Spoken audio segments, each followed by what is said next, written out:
동서를 막론하고 사람 사는 곳이면 어디서나 이산가족의 비극이 있어 왔습니다.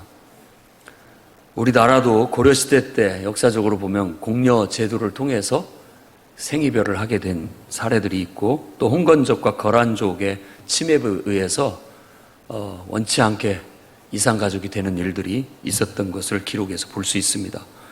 또 임진왜란과 정유재란이라든지 병자호란 조선시대 때 연이은 외침 속에서 가족들이 흩어지는, 그래서 생사를 알 수 없는 그런 일들도 많이 있어 왔습니다. 그러고 보면 이산가족은 전쟁 혹은 정치적 그런 격동 속에서 부산물처럼 생겨나는 것이라고 볼 수 있습니다. 또 조선시대 말기를 거치고 일제 강점기를 거치고 또 6.25 전쟁을 거치면서 많은 사람들이 해외로 강제로 끌려가기도 하고, 또 나중에 돌아오고 싶었지만 남북이 분단이 되는 상황 속에서 또 냉전 체제가 옴으로 인해서 돌아오려고 해도 돌아올 수 없는 그런 상황 속에서 이산가족이 되고, 처음에는 그래도 편지도 왕래하고 또 이렇게 생사를 확인할 수 있었지만 어느 순간 그것도 이제 확인할 수 없는 상황 속에 놓여서 어디서 살았는지 죽었는지도 모르는 일들이 많이 있습니다. 이제 우리나라도 80년대 이후로부터 사실 이 공산국가들의 몰락을 통해서 새로운 정기를 맞이하게 되었고, 또 남북이 좀 화해 모드로 감으로써 결국 이산가족 상봉이라는 그런 것들도 이제 지금은 아예 조직이 세워져서 그 문제를 담당하고 있어서 가끔 한 번씩 남북에 있는 사람들이 교류해서 만날 수 있게 해주곤 합니다. 한때 우리나라에서도 국내에서까지도 생사를 알지 못하는 이산가족 찾기 운동을 해가지고 전 국민을 울음바다로 만들었던 적도 있었습니다. 아무튼 이산가족 문제는 정치, 경제적인 이유 때문에 해외로 또 나가게 되고, 또 전쟁으로 원치 않은 이별을 하게 되고 생사를 알 수 없는 그런 속에서 이산가족이 되는 경우가 많은 것 같습니다. 현재 한 71만 명이 이산가족으로 통계 조사에 나타나 있고, 그 중에 북한 사람들, 탈북민이 지금 16만 명 정도가 된다고 합니다. 우리나라에. 그러니까 북한의 가족을 들고 떠나온 사람들. 이런 문제는 빨리 해결이 돼서 언젠가는 진짜 우리가 꿈꾸듯이 통일이 돼가지고 자유롭게 만나서 오늘 요셉이 형들과 얼싸안고 눈물을 흘리면서 기뻐해서 그 소문이 그냥 모든 사람한테 다 퍼져가지고 경사가 나가지고 서로 축하하고 기뻐할 수 있는 그런 날이 왔으면 좋겠습니다. 더 큰 꿈과 비전을 가진다면 우리는 정말 우리를 창조하신 하나님 앞에, 또 예수 그리스도의 재림 앞에 우리 모두가 다 정말 부활의 날 제외해서 그 기쁨의 상봉을 함께 나눌 수 있는 그런 은혜가 있었으면 좋겠습니다. 오늘 요셉의 형들이 왔다는 소문이 바로와 애굽 그 궁 전체에 퍼져서 바로, 그러니까 이집트의 왕과 그 신하들이 그걸 듣고는 너무나 함께 기뻐해주고 또 그것을 축하해주고 그것에 아주 기뻐하면서 이렇게 좋은 일이 경사가 어디 있겠느냐 하면서 요셉의 저 가나안에 있는 아버지와 그 남은 가족들도 다 데리고 와서 이 애굽 땅에서 좋은 거 다 내줄 테니까 함께 살자 하는 그런 화기애애한 분위기가 나타나 있습니다. 그래서 그들을 보내기 위해서 왕은 허락하였고 수레와 기구, 그리고 또 먹을 것, 옷, 또 돈 등을 후원해줘서 적극적으로 지원해주고 결국 형들이 돌아가 아버지에게 형이 요셉이 살아있더이다 깜짝 놀랐을 것이고, 그뿐만 아니라 애굽의 총리가 되었더이다. 이제 내려가서 함께 이제는 고생 그만하고 삽시다 라고 제의를 했고, 아버지 야곱은 이게 무슨 소리냐 어리둥절해 했지만 결국 그 보내온 모든 수레와 기구들을 보고 비로소 인정을 하고 내가 죽기 전에 내 아들 요셉을 봐야 되겠다, 얼른 내려가자라고 했던 그런 말씀을 우리에게 전해주고 있습니다. 이 본문을 통해서 다음과 같은 하나님의 말씀을 여러분에게 전하고자 합니다. 첫째는 축하받고 축하하는 삶을 살아가는 성도들이 되시기 바랍니다. 16절에 요셉의 형들이 왔다는 소문이 바로의 궁에 들림에 바로와 그의 신하들이 기뻐하고 라고 그렇게 기록되어져 있습니다.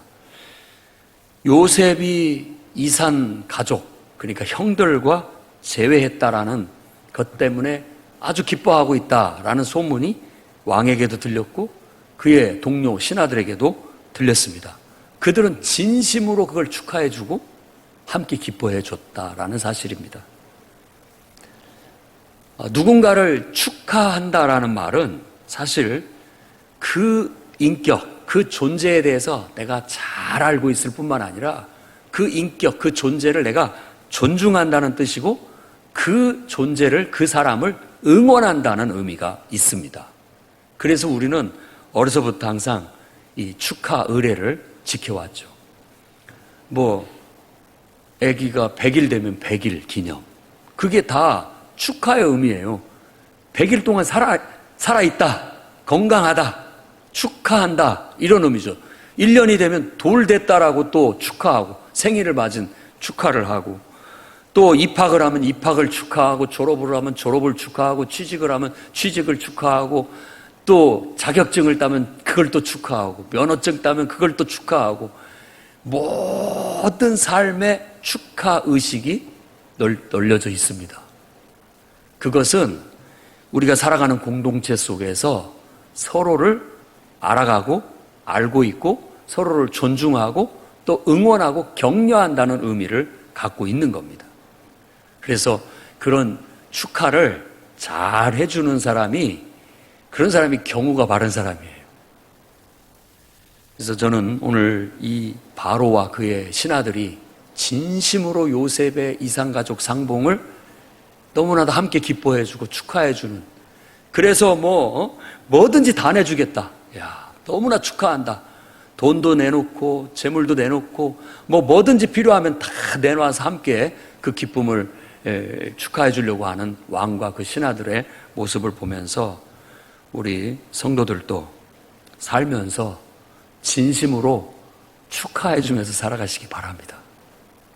여러분들의 가족이 그쵸, 내 자식 걸음마만 떼서도 이건 축하할 일이니까 아닙니까? 얼마나 기쁜 일이에요. 또 생일을 맞으면 그냥 넘어갈 수도 있지만 별다른 날이겠느냐라고도 생각할 수 있겠지만 어떤 의미에서 정말 그 존재를 존중하고 또 응원하고 격려한다는 의미에서 그런 의식을 또 치러주고 함께 기뻐하고 있다. 너의 존재를 기뻐하고 있다. 라고 응원하고 격려할 줄 아는 그런 여러분들이 됐으면 좋겠습니다. 또한 여러분들도 축하받을 수 있는 삶을 사시기 바랍니다. 오늘 요셉이 왕과 그 신하들에게 이런 축하를 받을 수 있었던 것은 그만큼 요셉이 그 왕과 그 신하들과 이집트 전체 모든 사람들에게 그만한 기쁨을 주었기 때문입니다. 어떻게 보면 요셉이라는 존재가 애굽에 있어서는 그야말로 구원자예요. 너무나 존경하고 또 존중받는 존재였기에 왕도 기꺼이 그가 기뻐할 일이 생겼을 때 아까워하지 않고 진심으로 축하해주고 그를 기쁘게 해줬다라는 것입니다. 우리가 어떻게 사느냐에 따라서 나의 존재가 누군가에게 정말 축하받고 또 함께 기뻐해 줄 수 있는 것이 될 수 있다라는 겁니다. 가능하다면, 할 수만 있다면 우리도 많은 사람에게 유익함을 주고 또 기쁨을 줄 수 있는 그런 존재로서 있어서 어떤 날이 됐든지 어떤 기회가 됐든지 나도 축하받을 수 있는, 충분히 축하받을 수 있는 그런 인생을 살았으면 좋겠습니다. 그래서 오늘 이 말씀을 묵상하면서 저는 모든 성도들이 축하받는 삶을 사시기 바랍니다. 또한 진심으로 주변에 있는 사람들을 축하해 줄 수 있는 그런 인생을 살아서 우리의 공동체 속에 항상 축하와 감사의 기쁜 소식이 이렇게 울려 퍼지면 좋겠어요. 지금 바로의 궁에서 이 기쁨의 소리가 울려 퍼지듯이 우리 인생 속에도 축하하고 감사하는 그런 기쁨의 웃음소리가 끊이지 않았으면 좋겠습니다. 그 다음에 두 번째로는 기쁜 날에 이방인이 되지는 맙시다. 오늘 24절 말씀에 보면 형들을 돌려보내면서 그들에게 이르되 당신들은 길에서 다투지 말라라고 요셉이 진심으로 당부를 해요.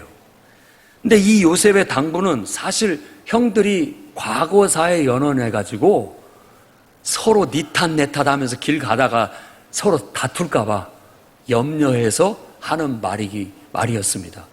그렇죠. 이제는 뭐 다 해결이 됐는데 너무나 기쁜데 그 기쁨을 깨뜨리는 거 뭐냐, 다시 옛날 과거사를 들먹여서 네가 잘했니 못했니 따지는 거죠. 이제는 더 이상 의미가 없는데도 불구하고 그럴까봐 바로 요셉은 염려해서 형들에게 부탁을 하는 거예요. 만일 그들이 다시 이 기쁨을 만끽하고 누리지 못한다면 그들은 가면서 옛날 일 꺼내면서 아이 내가 그때 이렇게 말했는데 니들이 이래가지고 그랬던 거 아니냐라고 서로를 탓하면서 그 기쁨을 깨뜨리는, 그래서 기쁨을 함께 기뻐하지 못하고 오히려 기분 상하게 하는 그 이방인 같은 그런 존재가 돼버릴 수도 있다라는 사실입니다. 또한 어떤 학자들은 형들이 요셉이 보복할지도 몰라서 가나안 땅에 돌아갔다가 안 돌아와 버리면 어떨까 하는 염려도 이 속에 담겨 있다고 얘기를 합니다. 그렇죠. 지금은 막 함께 기뻐를 했는데, 얼싸안고 기뻐를 했는데 돌아가면서 곰곰이 생각해 보니까 지금은 기뻐하는데 나중에 요셉이 마음이 싹 바뀌어가지고 우리한테 보복이라도 하면 어쩔까? 우리가 이 요셉의 그늘 아래 와서 사는 게 맞냐? 뭐 서로 의논하면서 괜한 걱정과 염려를 할까봐 미리 염려하지 말라고 이렇게 당부를 했다는 겁니다. 사실 우리 마음속에는 항상 기쁜 일이 있고 기쁜 일이 닥쳤는데도 그 속에 그냥 함께 동화돼서 기뻐하고 축하하고 좋아해야 되는데 이 한쪽 그늘 어느 부분에서 그걸 이렇게 못하게 만드는 요소가 있는 거예요. 과거사. 자꾸 악몽처럼 떠오르는 옛날의 그 악몽들이 나의 웃음기가 사라지게 만들고, 정말 그냥 동화돼서 함께 기뻐하고 축하하면 좋겠는데 뭔가가 나를 붙잡듯이 못하게 만드는 그런 것들이 있다라는 겁니다. 우리는 그런 어리석음을 범하지 않도록 우리 스스로를 관리하고 나아가야 되겠습니다. 이미 과거는 지나간 것이고 어떻게 보면 함께 기뻐할 때 같이 기뻐해야죠. 다들 기뻐하고 있는데 나는 한쪽 그늘진 데 앉아가지고 고민하고 앉아있고 함께 동화돼서 기뻐하지 못하는 그런 불상사가 없었으면 좋겠습니다. 우리 공동체 안에서도 우리가 다 같이 기뻐하고 또 함께 축하하고 그랬으면 좋겠습니다. 뭐 누구는 거기에 끼지 못하고 한쪽에 이렇게 가가지고 침울해 있는 것은 보기 좋지 못한 그런 모습이라고 생각이 듭니다. 아울러서 우리가 진정으로 기뻐해야 할 것이 있다면 우리는 이 요셉의 이야기 속에서도 어떤 그림자처럼 보여주고 있는 예수 그리스도의 죽으심과 부활, 그리고 그분이 다시 오신다라는 약속, 재림의 약속. 예수 그리스도께서 성육신하서 이 땅에 오셨다. 예수께서 우리 죄를 위하여 성경대로 십자가에 죽으셨다. 예수께서 죽어서 무덤에 들어갔다가 3일 만에 놀랍게도 부활하셨고 승천하셨다. 이 사실이 우리에게는 말로 할 수 없는 기쁨과 축하의 메시지가 돼야 되겠습니다. 그래서 우리는 그 얘기를 들으면 그냥 벌떡 일어나서 막 박수를 치고 마치 대한민국 국가대표 축구선수가 골을 넣은 것보다 더 기뻐하고 더 즐거워하고 서로 막 악수하고 얼싸안고 축하하고 경배하는 것이 돼야 되겠다라는 겁니다. 우리가 주일날, 주의 날이라는 말은 주님이 부활하신 날의 축약입니다. 그게 주의 날이에요. 그걸 줄여서 주일이라고 말하고 있는 거죠.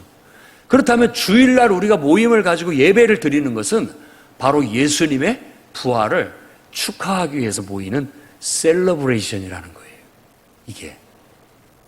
그래서 와가지고 모여서 함께, 야, 예수님 부활하셨어. 곧 예수님이 재림하시면 이 땅의 악과 저주는 싹 사라지게 될 거야. 더 이상 아픈 것도 없고 눈물도 없고 죽는 것도 없고 이렇게 이산 가족의 아픔도 없을 거야.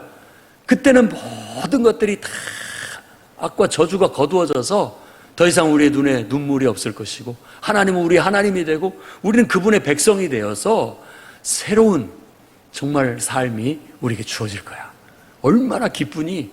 얼마나 좋냐? 그날이 빨리 왔으면 좋겠다 하면서 함께 손에 손을 맞잡고 기쁘게 찬송 부르고 함께 기도하면서 그날이 오기를 기다리는 그런 것이 바로 주일 예배의 모임의 의미라는 것입니다. 그러고 봤을 때 우리는 진정으로 우리가 그 기쁨을 함께 나누고 있는지, 그 기쁨 속에 살아가고 있는지 우리 자신들을 돌아볼 수 있었으면 좋겠습니다. 이방인이 되지 마십시다. 우리는 세상 안 믿는 사람들은 그 기쁨과 그 의미를 모르기 때문에 그 날을 허비하고 낭비하고 있지만, 우리는 예수 그리스도를 알고 그분이 우리를 위해서 베푸신 사랑을 알고 그분이 우리에게 베푸신 그 은혜와 축복을 알기 때문에 너무 행복하고 기쁘고 감사하고 그 날이 너무나도 좋은 날일 수밖에 없는 거예요.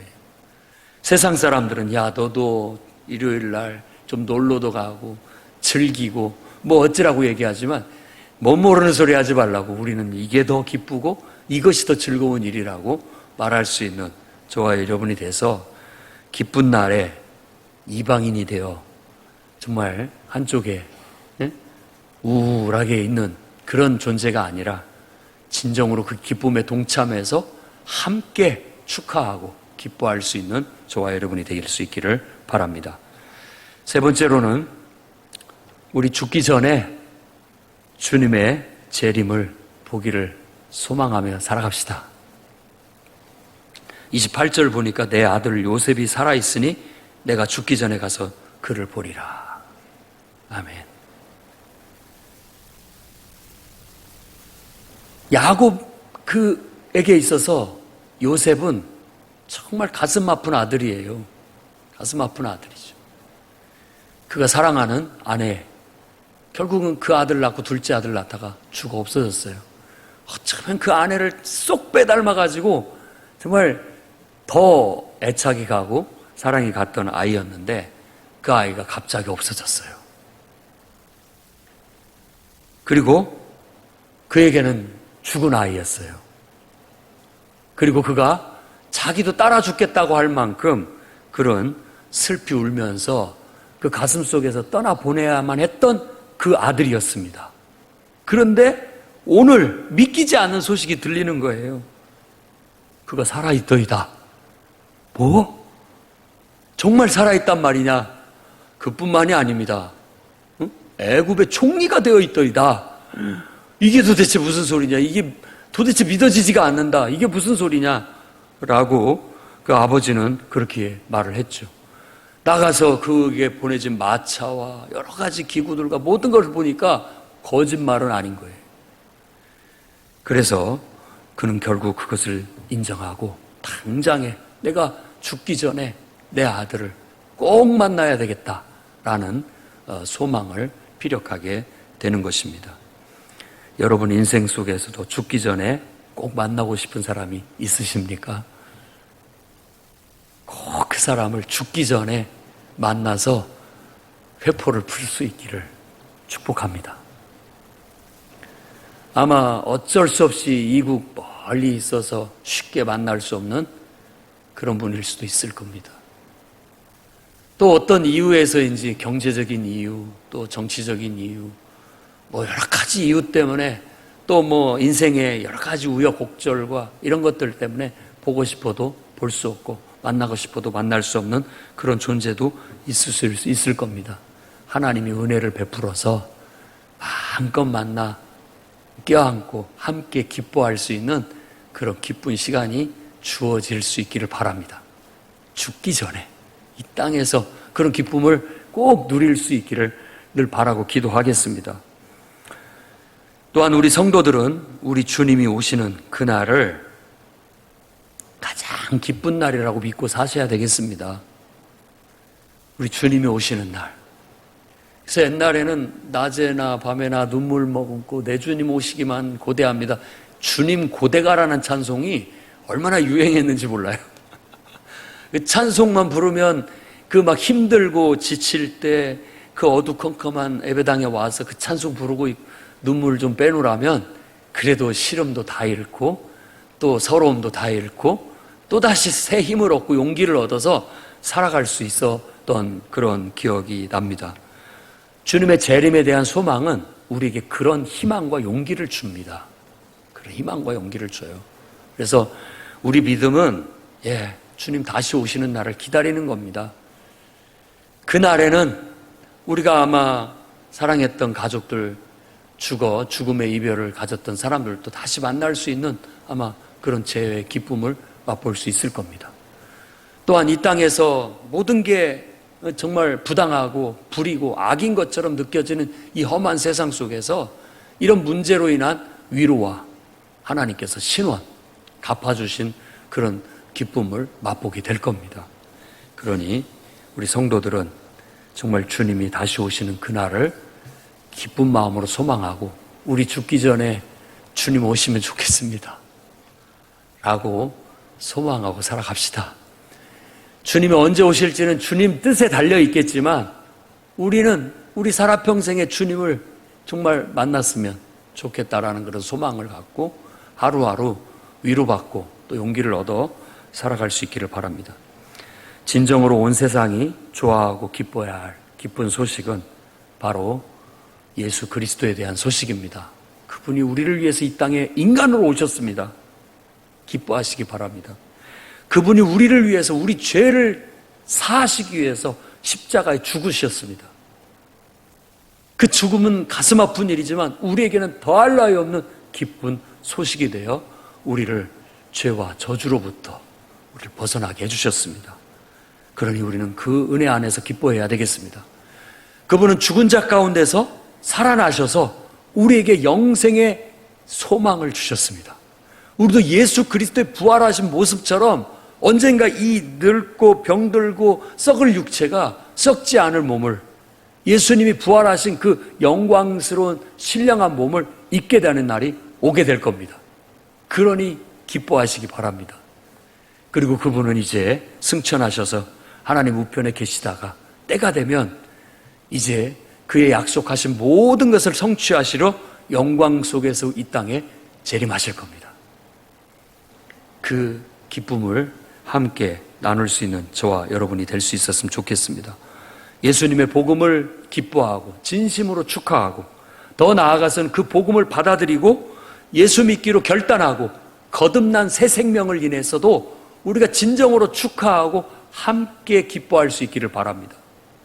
내가 전도한 영혼이 회개하고 침례를 받았을 때 얼마나 기쁜지 얼싸안과 함께 기뻐할 수 있었으면 좋겠고 그 영혼이 성령 충만함을 받고 마치 이 땅에서 천국과 같은 그 기쁨을 얻었다라고 감사할 때 함께 기뻐해 줄 수 있는 믿음의 동료들 또 성도들이 되어서 우리도 축하하고 축하받는 그런 기쁨의 소식이 그런 소리가 울려 퍼져서 많은 사람들이 저게 무슨 소린가 들어보고 궁금해하고 알고 싶어하고 와서 그 기쁨을 함께 나누는 그런 역사가 있기를 주의 이름으로 축원합니다.